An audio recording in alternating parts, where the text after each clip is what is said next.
వార్త కేవలం జలాలకే చెప్పదలిచాను. ఇది మూడో కంటి వారికి కూడా తెలియడానికి వీల్లేదు. చిత్తం మహారాణి గారు. అభినందనలు మహారాణి గారు.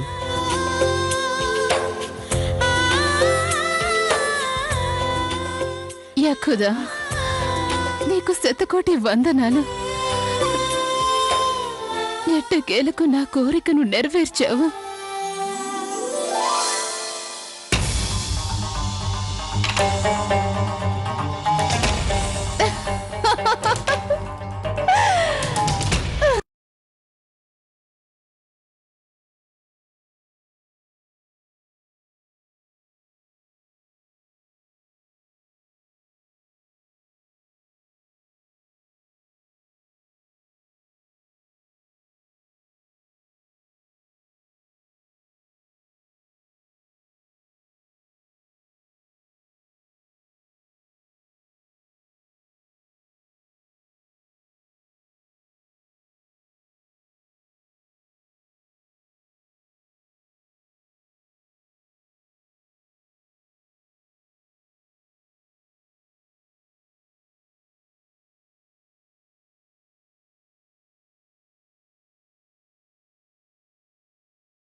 వారి ముందుకి వెళ్లడం కూడా నాకు ఇష్టం లేదు.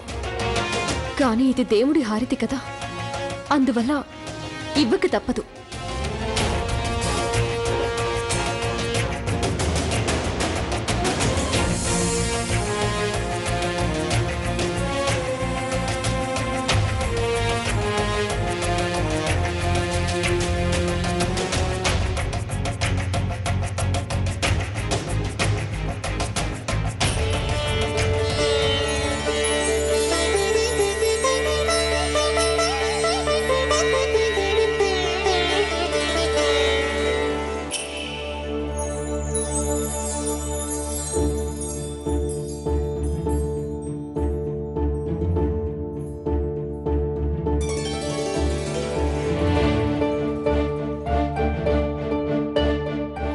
వీరిలా తల ఎందుకు వంచినట్టు?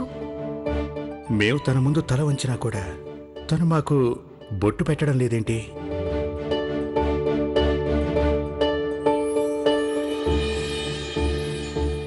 ఇది బొట్టు పెట్టుకోవడానికి కాదు, ఇది హారతి అందుకునే పళ్ళెం.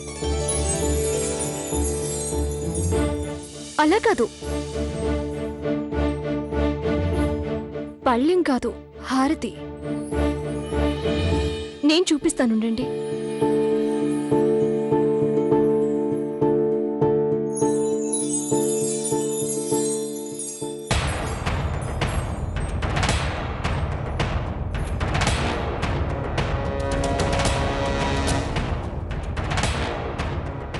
ఏవేవో చేసి ఇబ్బంది పెట్టడం తప్ప వీరికి ఇంకేమీ రాదనుకుంటా. ఇది మీ వల్ల కాదులేండి.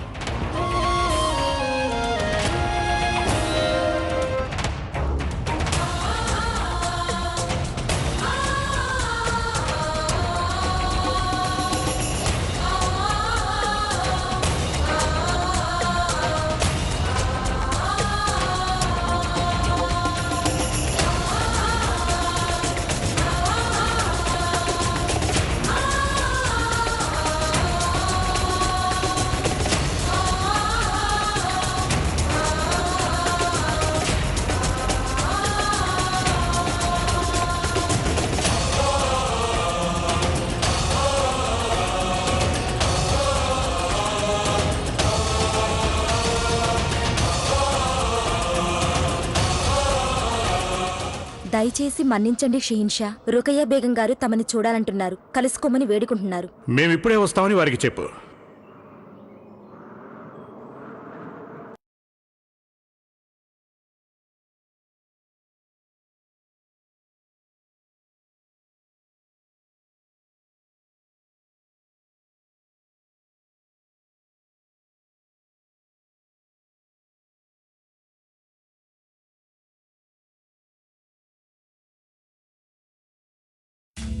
హోషియార్, వెళ్ళి కొంచెం అద్దం తీసుకొనిరా.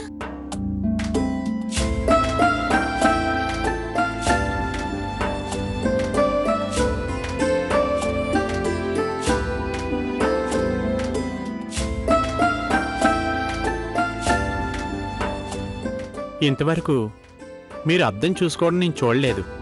అంటే నా ఉద్దేశం మీరు మీ అందం గురించి పట్టించుకోవట్లేదని నా ఉద్దేశం బేగం సాహిబా. బేగం సాహిబా అనుకు. నేను ఏనాడో మహారాణిని అయిపోయాను మూర్ఖుడా.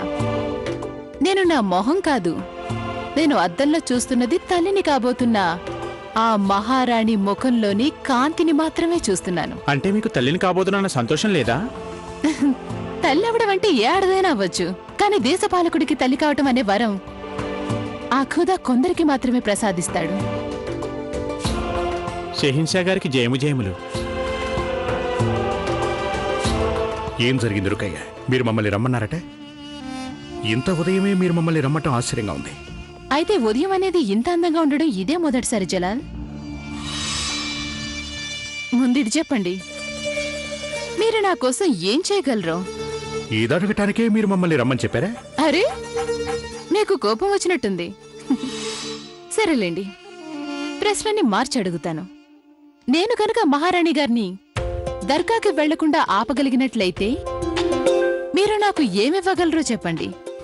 ఆహా, జోధాకి అంత నచ్చ చెప్పినప్పటికీ తను మా అమ్మకి అబద్ధం చెప్పడానికి సిద్ధంగా లేదు. కానీ మేము మీకేమీ చెప్పకుండానే మీరు అబద్ధాలు చెప్పడానికి సిద్ధపడుతున్నారు. నిస్సందేహంగా ఇంకో పెద్ద తేడా కూడా ఉంది.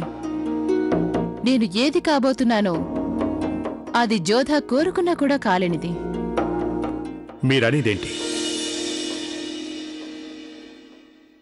నేను గర్భవతిని.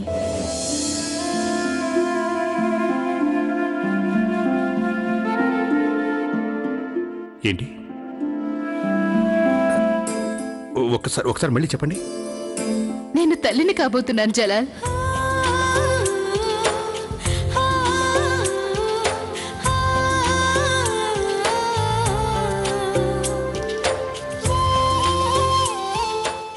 ఇంకొకసారి చెప్పండి రుకయ్య. జలాల్, తమరు తండ్రి కాబోతున్నారు జలాల్. మొఘలాయి సామ్రాజ్యానికి వారసుడు రాబోతున్నాడు. ఈ రాజ్యానికి పాలకుడు రాబోతున్నాడు. ఇంకోసారి చెప్పండి రుకయ్య, మళ్ళీ చెప్పండి. నేను మంత్రసాని గారిని కూడా ఇలాగే అడిగాను. ఇప్పుడు మీరు నన్ను అడుగుతున్నట్లే అడిగాను. ఆవిడ కూడా మళ్ళీ అదే జవాబు చెప్పారు. నేను తల్లిని కాబోతున్నానని. నేను మొఘలాయి సామ్రాజ్యానికి వారసుని ఇవ్వబోతున్నాను. మీరు మాకు ఎంత అమూల్యమైన కానుకిస్తున్నారో మీకు తెలుసా రుకయ్య?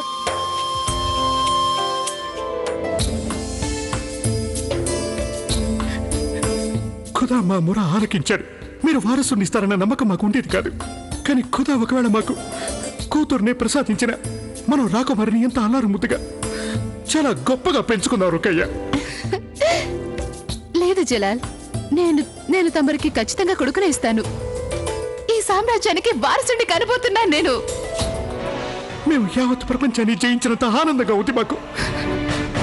ఇంత గొప్ప కానుకిచ్చిన మీకు ఏం కావాలో అడగండి, అది ఏదైనా మేము తీరుస్తాం. ఇప్పుడు కాదు జలాల్, నేను తమరి నుంచి కానుకైతే తీసుకుంటాను.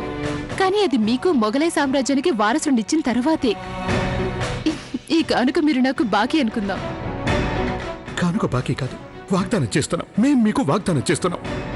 మీరు ఎప్పుడు ఏదడిగినా ఇస్తామని వాగ్దానం ఇస్తున్నాం మీకు.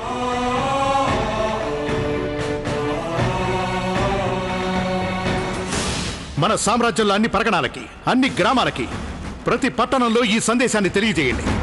మొఘలాయి సామ్రాజ్యానికి వారసుడు వస్తున్నారని తెలపండి. మందుగుడ్డు సామగ్రి, మతాబులు కాల్చండి. మా సామ్రాజ్యంలోని అందరు సుబేదారులకు తెలియజేయండి. ఢిల్లీ, కాబూల్, ఆమీర్కు కూడా ఈ వార్త తెలియజేయండి. అలాగే ఈ సందేశం కూడా చెప్పండి. మేము మొఘలాయి సామ్రాజ్యపు వారసుడి ఆగమన శుభతరుణంలో ఎవరైనా హాజరు కానట్లయితే సహించమని చెప్పండి.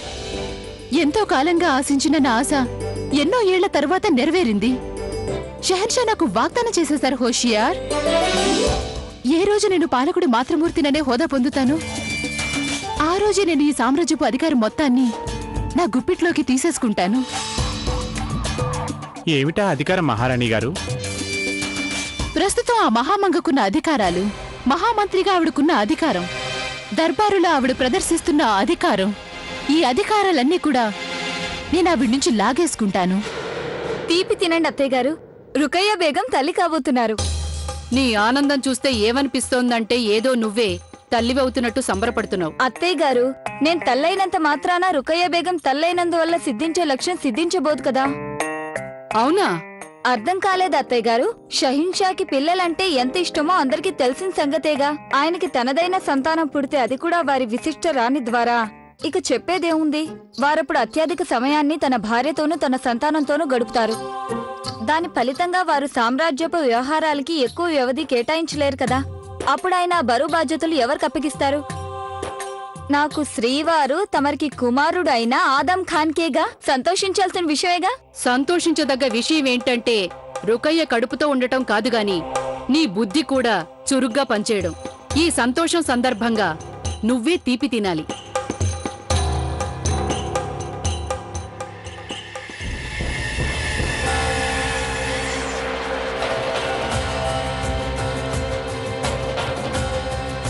మూర్ఖుడివి రేషం, నువ్వు మూర్ఖుడివి.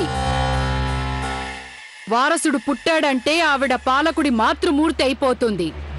అలాంటి కోరిక జలాలి అంతఃపురంలో ఇంకే భార్యకిచ్చినా చాలా బాగుండేది. కానీ రుకయ్యకి అధికార దాహం ఎక్కువ. ఈ సామ్రాజ్యపు పాలకుడికే తల్లి అయిందంటే రుకయ్య అధికారాలు చాలా పెరిగిపోతాయి. దాంతో నేను నా కలలు తీర్చుకునే అవకాశానికి తను అతి పెద్ద ఆటంకం కాబోతోంది.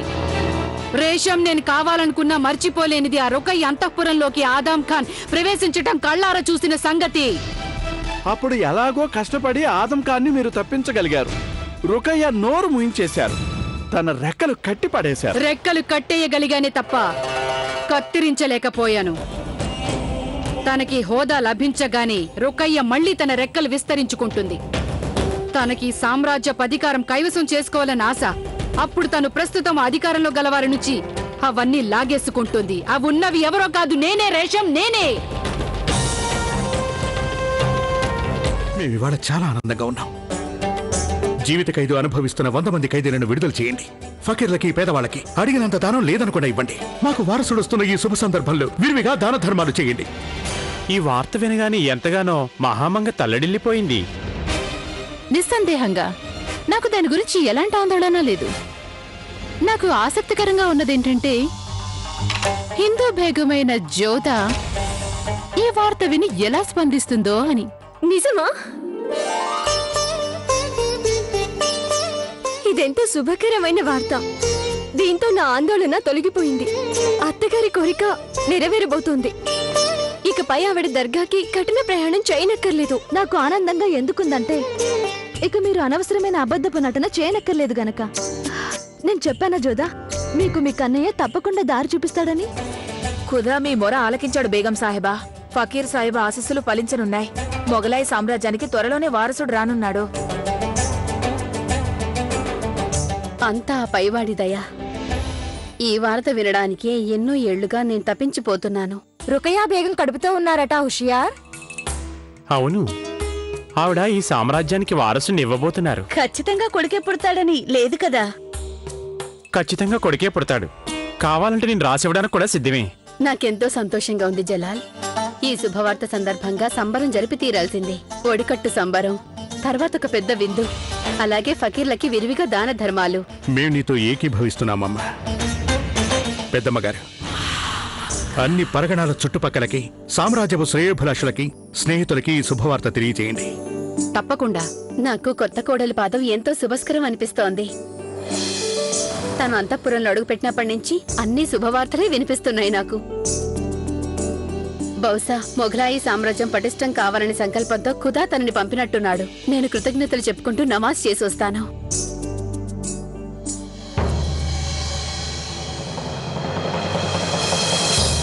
మహారాణి గారు రాజమాతగా చాలా బాగా చెప్పారు జలాల్. మరి ఆవిడతో మీరు ఏకీభవిస్తారా? మా ఉద్దేశంలో మా అమ్మకి జోధా బేగం అంటే మరీ ఎక్కువ ప్రేమ ఉన్నట్టుంది. అది మాకంటే ఎక్కువ ప్రేమ. బాద్షా వారి ఆజ్ఞానుసారం సంబరాలకి ఆహ్వానిస్తూ వార్తాహరుల్ని నలుదిశలకు పంపించాడు. భారమల్ల రాజుగారికి, ఆమేర్లోని అందరు రాజవంశీయులకి తెలియజేసే శుభవార్త ఏమనగా, ఖుదా కరుణాకటాక్షాల వలన మా బేగమైన రుకయ్య సుల్తాన్ మొఘలాయి సామ్రాజ్యానికి వారసుని ఇవ్వబోతున్నారు. ఈ సందర్భంగా జరిగే సంబరాలకి జోదా బేగం బంధువులందరినీ సగౌరవంగా ఆహ్వానిస్తున్నాం. ఇది చాలా ఆనందకరమైన వార్త. కానీ నేను సుకన్య పెళ్లి సంగతి మాట్లాడడానికి సుజాన్పూర్ రాజైన భవానీ సింగ్ గారిని కలవడానికి వెళ్తున్నాం. అందువల్ల నేను ఆగ్రాకి రావడం లేదు. భగవాన్ దాస్, నువ్వు రాజ్ సింగ్, అంగార్ సింగ్, జగన్నాథులతో కలిసి ఆగ్రాకి వెళ్ళడానికి సన్నాహాలు చేసుకో.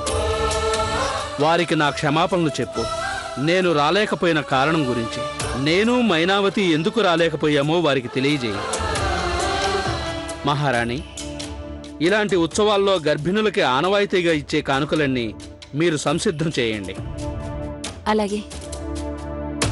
మా అల్లుడుగారైన బాద్షా జలాల్ తండ్రి కాబోతున్నారు. మనమిచ్చే కానుకల్లో ఎటువంటి లోటు ఉండకూడదు. భగవాన్ దాస్, అన్నీ సవ్యంగా చూసుకో. ఏమిటత్తయ్య దీర్ఘాలోచనలో పడిపోయారు? నేను జోద విషయంలో ఆలోచిస్తున్నాను. మొగలాయిల ఇళ్లలో వంశపు వారసుని కనే మహారాణికే ఎక్కువ విలువిస్తూ ఉంటారు. మన కుటుంబంలో పట్టప్రాణి అంటారు కదా. అందువల్ల ఒకవేళ మన జోద విషయంలో ఏదైనా... మీరు ఆందోళన చెందవద్దత్తయ్యా. మన జోద తెలివైందే కాక సౌమ్యరాలు కూడా. తను ఏదైనా ఎదుర్కోగలదు. అందువల్ల తన విషయంలో మంచే జరుగుతుందని మీరు నమ్మాలి. నువ్వు కూడా అచ్చా ఆ సోదెమ్మలాగే నాకు ధైర్యం చెప్తున్నట్టుగా ఉంది.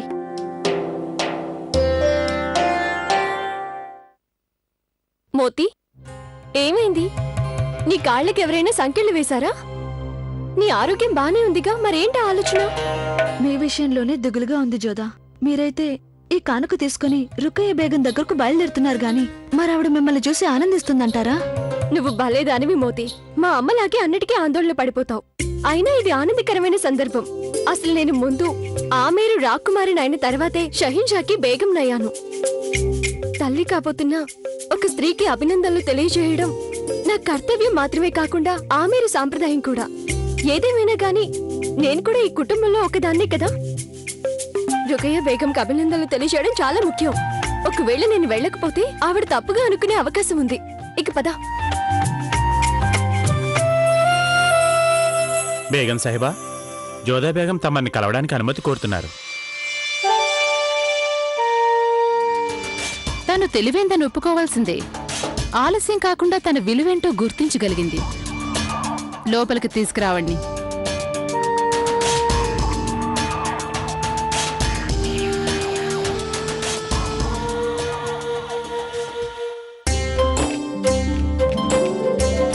నీకు శుభాభినందనలు రుకయ్య బేగం. ఏ మహారాణి గారు అనటానికి నీకు తలవంపులుగా ఉందా? అంటే? అవును, నువ్విక్కడికి ఎందుకొచ్చావో నాకు బాగా తెలుసు. అభినందనలు చెప్పే సాకుతో నువ్వు చాలా పెద్ద మనసు గలదానివని చాటి చెప్పుకోవడానికి వచ్చుంటావు, అవునా? కాని జోదా బేగం, నాక్కూడా లోకానుభవం ఉంది. అందుకని నువ్విక్కడికి ఏదో లక్ష్యంతోనే వచ్చావని నాకు తెలుసు. నీ అసూయని కప్పిపుచ్చుకోవడానికి వచ్చావు నువ్వు. అసలేం మాట్లాడుతున్నారు మీరు? అయినా నాకెందుకు మీ మీద అసూయ? ఏదైనా పోగొట్టుకుంటేనే అసూయ. కానీ మీ వద్ద ఉన్నది ఏది నేను కావాలని అనుకోవడం లేదు. అందుకు కారణం నీకు రాజమాత అయితే వచ్చే అధికారం గురించి తెలియకపోవడమే అని నా ఉద్దేశం. నీకు తెలియదేమో, సామ్రాజ్యంలో షెహన్షా తర్వాత రాజమాత హోదాయే అన్నిటికంటే పెద్దది. ఆ హోదా ఇకపై నాకే రాబోతోంది. మొఘలాయల మీద చదరంగం ఆట నువ్వు గెలిచుండొచ్చు జోదా, కాని జీవితం అనే ఆటలో నువ్వు నన్ను మించిపోలేవు తెలుసా? దయచేసి క్షమించండి రుకయ్య బేగం. ఎక్కువ తక్కువ అనే ఆలోచనలు వంకర బుద్ధి గలవారికి వస్తాయి. ఒక రాజమాత అనే హోదా ఎంత గొప్పదైనా కావచ్చు, కానీ మా కుటుంబాలలో తల్లి స్థానానికి అన్నిటికంటే ఎక్కువ విలువిస్తాం. అందువల్లే నేను మీరు తల్లి కాబోతున్న సందర్భంగా అభినందించడానికి వచ్చాను. తమరి కోసం కానుక తీసుకొచ్చాను. నువ్వు ఎన్నైనా చెప్పు జోదా, నీ మనసులో ఏముందో మనిద్దరికీ బాగా తెలుసు. అసూయ.